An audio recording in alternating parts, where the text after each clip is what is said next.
Friend, class 6 के लिए chapter 13 है गुरैया तुम कहाँ हो, जिसके अगले भाग को पहले वीडियो में बताया गया है। तो आज हम दूसरे भाग की चर्चा करेंगे कि आखिर पशु पक्षियों का हमारे जीवन में कितना बड़ा महत्व है। पशु पक्षी हमारे लिए कैसे उपयोगी हैं, वह हमारे वातावरण को सजीव रखने में कैसे मदद करते हैं। इस कहानी में यह बताया गया है कि एक नन्ही सी जीव गुरैया हमारे लिए कितने उपयोगी है। गुरैया घर से बाहर फेंके कूड़े करकट में अपना आहार ढूंढ लेती है।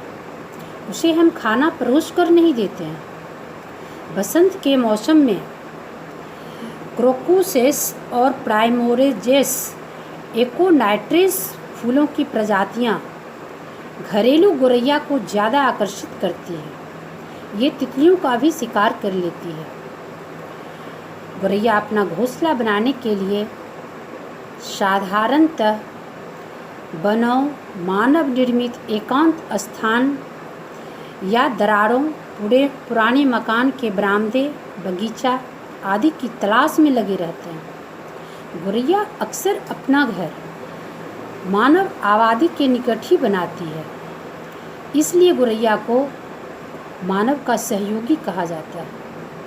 भारत के हिंदी भाषा क्षेत्रों में यह गुरैया के नाम से प्रचलित है, लेकिन तमिलनाडु और केरल में कुरुवी, तेलुगु में पिच्चुका, कन्नड़ में गुबाची, गुजरात में चकली, मराठी में चिमानी और पंजाब में चिड़ी के नाम से जानी जाती है।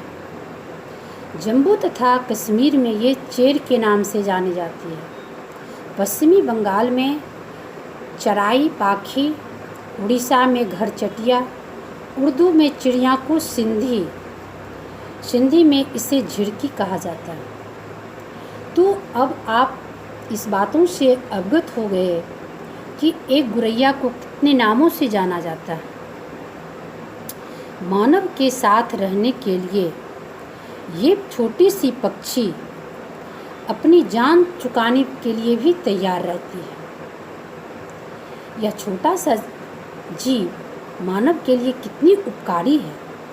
गुरैया की संख्या आकस्मिक कारणों से बहुत कम हो गई है, जिसमें सर्वाधिक मानव जन्य है। सबसे चौंकाने वाला कारण है कि सीसा रहित पेट्रोल का उपयोग, सीसा से रहित जो पेट्रोल का उपयोग होता है, जिसके जलने पर मिथाइल नाइट्रेट नामक यौगिक तैयार होता है।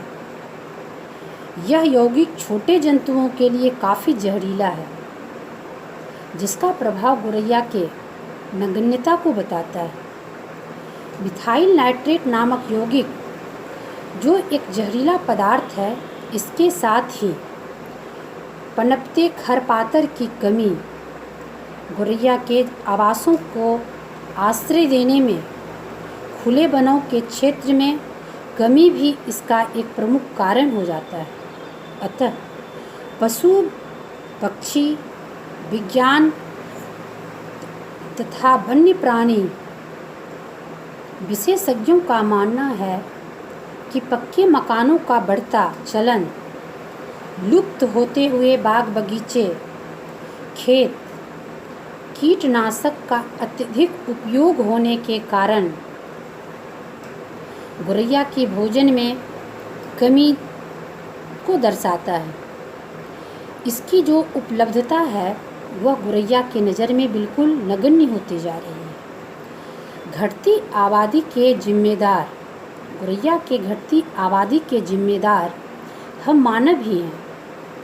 आज घर के बाहर चिड़ियों का झाड़ियों की डाली का उछलना और उनका चहकना शायद ही किसी को दिखाई पड़ता है। जो व्यक्ति घने परिवेश में रहते हैं, उन्हें चिड़ियों की आवाज़ सुनने के लिए यदा कदा ही मिलता है।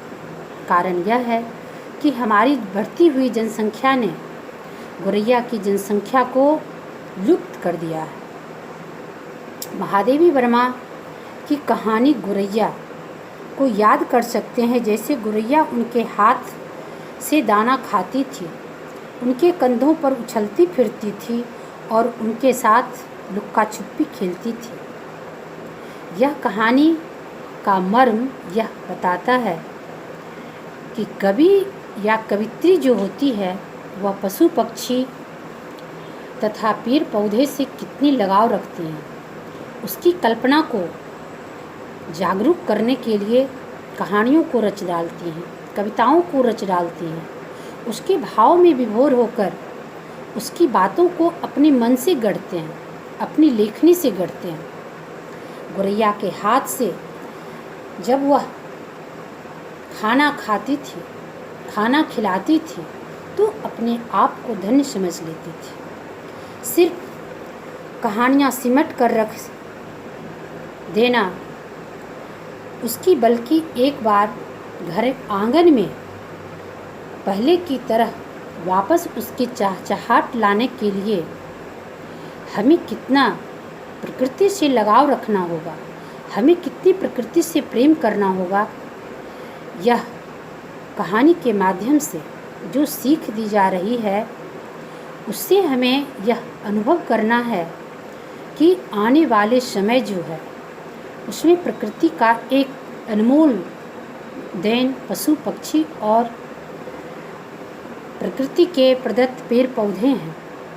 इसको लुप्त होने से बचाने के लिए हम मानव को काफ़ी जागरूक रहना होगा। हमारा अस्तित्व प्रकृति पर निर्भर है, इस बात को हमें हमेशा मानना होगा, उस पर मनन करना होगा। एक दूसरे को इन बातों को समझाने की कोशिश करना होगा। आपस में हमें इस बातों पर समझौता करनी होगी कि हमें अपने अस्तित्व को बनाए रखने के लिए अपने पर्यावरण का संरक्षण करना आवश्यक है। हम सिर्फ यूँ कहानी पढ़ लें, कविता पढ़ लें, लेख लिख लें, इससे निदान होने वाला नहीं है। मनुष्य को अपने आंतरिक भावना में जागरूकता लानी होगी। इसलिए छोटे बच्चे के क्लास में ऐसी सब कहानियाँ जोड़कर बच्चे को उत्साहित किया जा रहा है कि आप पशु पक्षियों से लगाव रखें, आप पक्षियों के प्रति प्रेम की भावना रखें। आपको पर्यावरण को फली फूली देखने के लिए पशु पक्षियों की चहचहाट आवश्यक है, कोयल की कूक आवश्यक है, गुरैया की छकना आवश्यक है, पत्तों का झड़झड़ाना, बादलों का गरजना आदि हमारे प्राकृतिक जो भी सूरज की किरणों की लालिमा हमारे वातावरण को कितना आनंदित करता है, यह वही व्यक्ति जानता है जो सुबह उठकर प्रकृति की खुली हवा का आनंद लेता है, प्राकृतिक वातावरण में सैर करता है। उसे पक्षियों की आवाज़, कोयल की कूक और पत्तों की सरसराहट, मंद मंद हवा की मुस्कान आभास होता है। लेकिन आज हमारी जो सभ्यता है वह पश्चिमी सभ्यता का अनुकरण कर देर से सोना और देर से जगना अपनी आदत बना लिया है। अपनी सभ्यता को धीरे धीरे हम भूल रहे हैं, अपनी संस्कृति को भूल रहे हैं। यह हमारे लिए नज़रअंदाज करना अच्छी बात नहीं है। हमारी सभ्यता तभी विकसित हो सकेगी, हमारी प्रकृति तभी संयोजित रह सकती है जब हम उसके लिए कुछ न कुछ कार्य करें।